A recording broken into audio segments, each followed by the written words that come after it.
All right, my book club readers. We have been reading Wishtree together. It's been a couple nights, I apologize. We are on chapter 15, and we had talked about there was a boy who had carved in Red's trunk, or a girl who had carved in Red's trunk, and they had carved the word leave, and he was saying, Red said that it was geared towards Samar's family. And he was really confused as to why they would say that to Samar. Chapter 15. When you're the neighborhood Wishtree, people talk.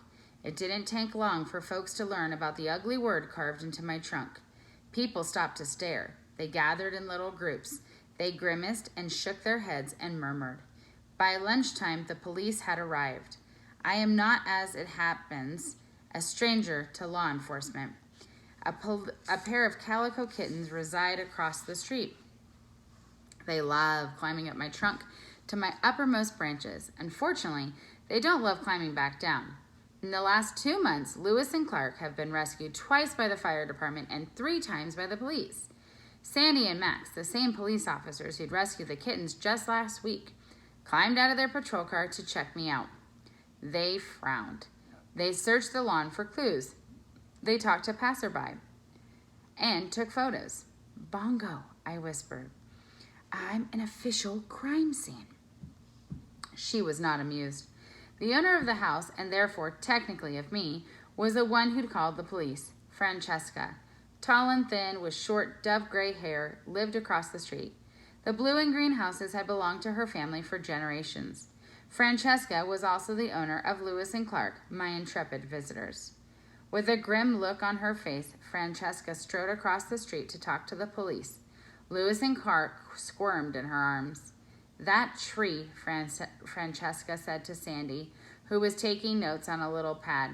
It's been nothing but trouble for as long as I can remember. Francesca has never been the sentimental sort. She likes cats more than trees. To each her own. I happen like trees more than cats. Oh, but people love the Wishtree, said Sandy. She looked me up and down, although I imagine it's a lot of work for you. Every year, the day after Wishing Day, I swear I'm going to cut that thing down, Francesca said. It was true, but I knew Francesca didn't mean it. She and I went back. The cleanup isn't the worst of it, Francesca continued. The things people wish for, the craziness. Last year, someone wrote, I wish for chocolate spaghetti in permanent marker on a pair of underwear. Tossed it way up high. Chocolate spaghetti, Sandy said. I could get behind that. Craziness, I tell you, Francesca stared at me.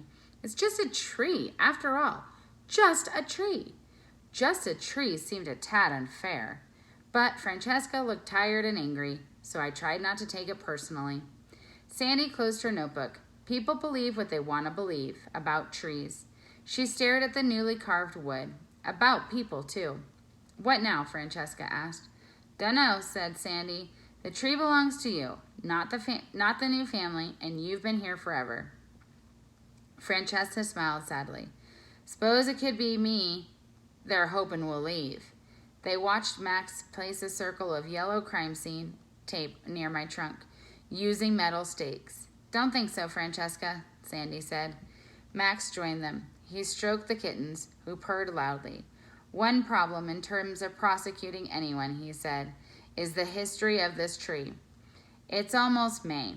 When people leave their wishes or whatever, hard to say for sure. This isn't part of the whole, tradition thing. He shrugged. That's assuming we figure out who did this, mind you. People are supposed to make their wishes on a rag or a piece of paper, not carve it into the trunk, Francesca said. That's why, back in Ireland, they called these raggy trees.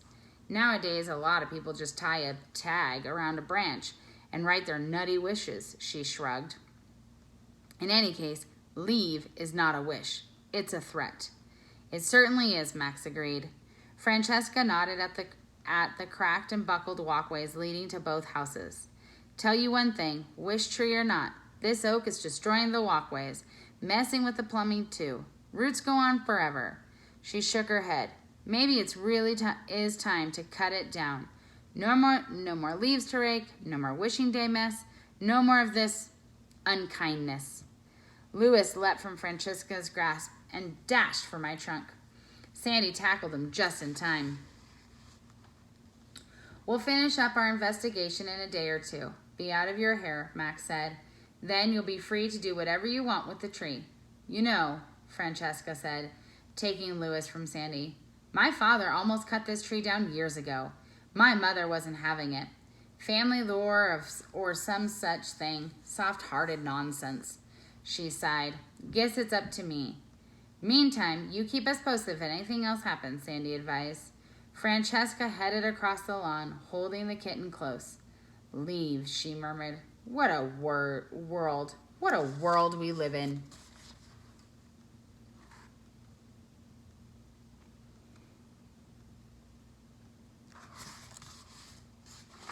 Chapter 16. When you're a tree, a phrase like cut it down is bound to get your attention. Francesca had hinted at such things before, but always in jest.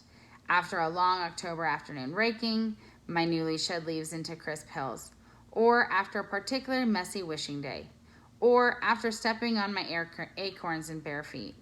I felt bad about the walkways. It's an occupational hazard. To stay alive, I need a vast network of roots, and roots can be surprisingly strong. Did you hear that? Bongo asked, watching Francesca enter her house. She sounded serious this time. I've heard it all before, I said. Unfortunately, the newbies heard her too, Bongo said. Bongo calls every fresh crop of babies newbies. She pretends to be annoyed by their antics, but I know better. Listen, Bongo urged. Sure enough, I could hear the baby skunks wailing from their hidden nest under the porch. But we love Red, Mama, one of them cried. Hush, their mother, Fresh-Baked Bread scolded. It's the middle of the day. You're supposed to be asleep. You're crepuscular. Crepuscular creatures live like fireflies, bats, and deer are especially active at dusk and dawn. Will Red be all right, Mama? Another baby whose voice I recognize as Rose Petal asked. All skunks name themselves after pleasant scents. I'm not sure if this is because they're a bit defensive about their reputation or if they just have a sly sense of humor. Of course, said her mother. Red is indestructible. Bongo looked at me. See what I mean? Oh dear, I said. By tonight they'll all have heard. The opossums, the raccoons, the owls. Little Harold will be beside himself.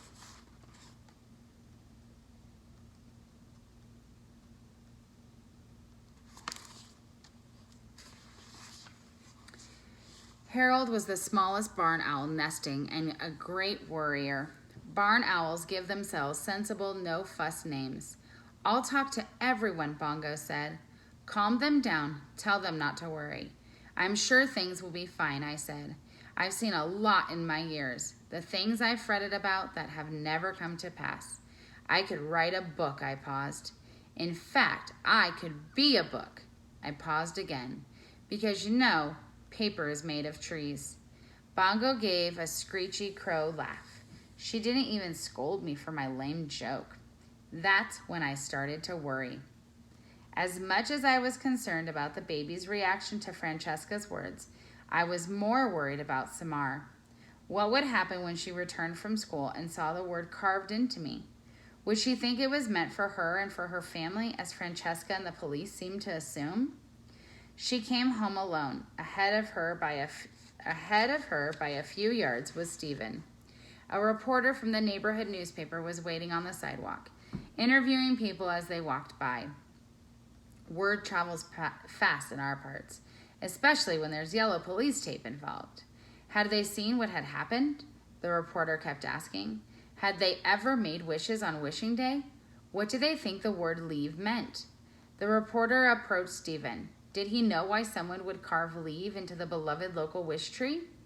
Stephen stared at the reporter. Then he glanced back behind at Samar, sending her the shadow of a sad smile.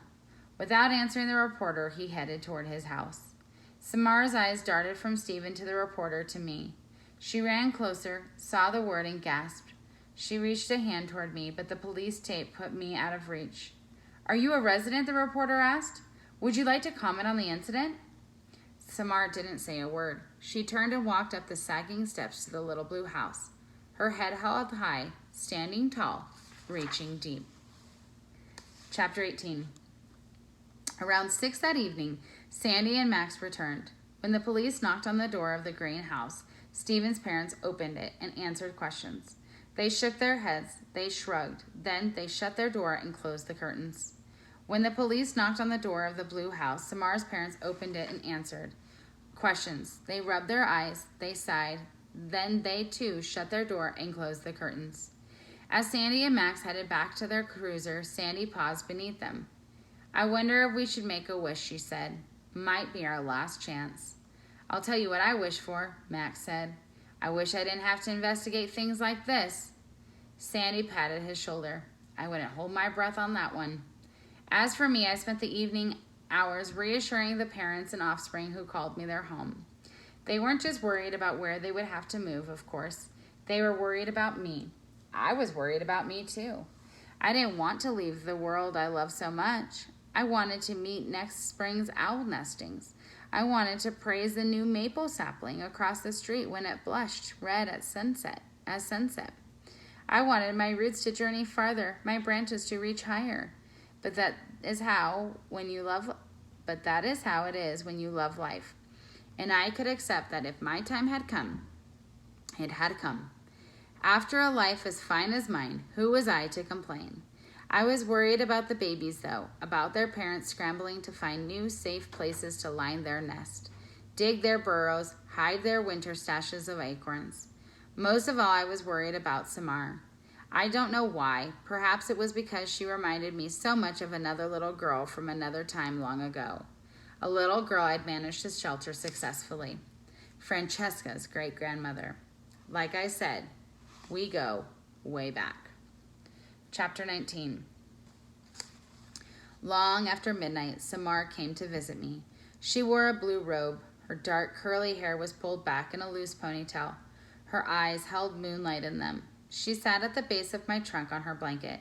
She didn't look at the carved word or the splinter of moon or the blue and the green houses. She just sat quietly and waited. It always took a while, but it always happened. One by one, the babies ventured out to see her. Harold was first, flapping awkwardly down to the ground. The raccoon babies, you, and you, were next. Raccoon mothers are notoriously forgetful, so they don't bother with traditional names. The opossums, the skunks, they all came. Samar sat perfectly still. The babies circled her. Together they sat in the shimmer of moonlight and listened to my leaves rustle. Bongo settled on Samar's shoulder. "Hello," she said in her crow version of Samar's voice. "Hello," Samar said, echoing the echo. Bongo squawked and Samar jumped a bit. Even Bongo's quietest caw is a bit on the harsh side. Bongo flew up to my smallest hollow and poked her head inside, her tail feathers still visible. With something shiny in her beak, she returned to the ground in front of Samar. Gently, she placed a tiny silver key attached to a long, faded red ribbon in Samar's open hand. "It's beautiful," Samar whispered. "Thank you." Bongo bent forward, wings spread in a sort of bow. It was, in crow circles, a sign of great affection. I'd seen that key before. Bongo had inherited it from her mother. Crows live in extended families, and they pass information across generations. It didn't surprise me that Bongo still had the key, or that she decided to give it to Samar. In this sweet calm, surrounded by everything I loved, moonlight, air, grass, animals, earth, people, I wondered, with a pang, how much longer I would be able to savor such moments. I wondered, too, if I'd done enough for the world I loved. It was something I'd asked myself before, but impending death was a way of focusing your attention. Sure, I'd provided plenty of shade, made oceans of oxygen for people to breathe, been a home to an endless parade of animals and insects. I'd done my job. A tree is, after all, just a tree. Like I told Bongo, we grow as we must grow, as our seeds decided long ago. And yet, 216 rings, 864 seasons, and still something was missing. My life had been so safe. Upstairs, a curtain in the greenhouse moved. Behind it, Stephen was just visible watching us. I knew what he was thinking. One of the advantages of being a good listener is that you learn a great deal about how the world works. In Stephen's eyes, in the way he looked at Samar that afternoon, I saw something I'd seen many times before. A wish. So when we read next, we will start at chapter 20. We've got a lot of chapters to go. We have to get to chapter 51. So we're going to keep plugging away at our book. And hopefully we'll find out what that meant. And we're going to see if Red actually gets cut down. Hopefully Francesca changes her mind. So I hope you all have a good night. Keep watching our videos. I'm going to keep trying to keep posting some things and keep you entertained. Let me know if you have any suggestions. I'll talk to you soon. Have a good night.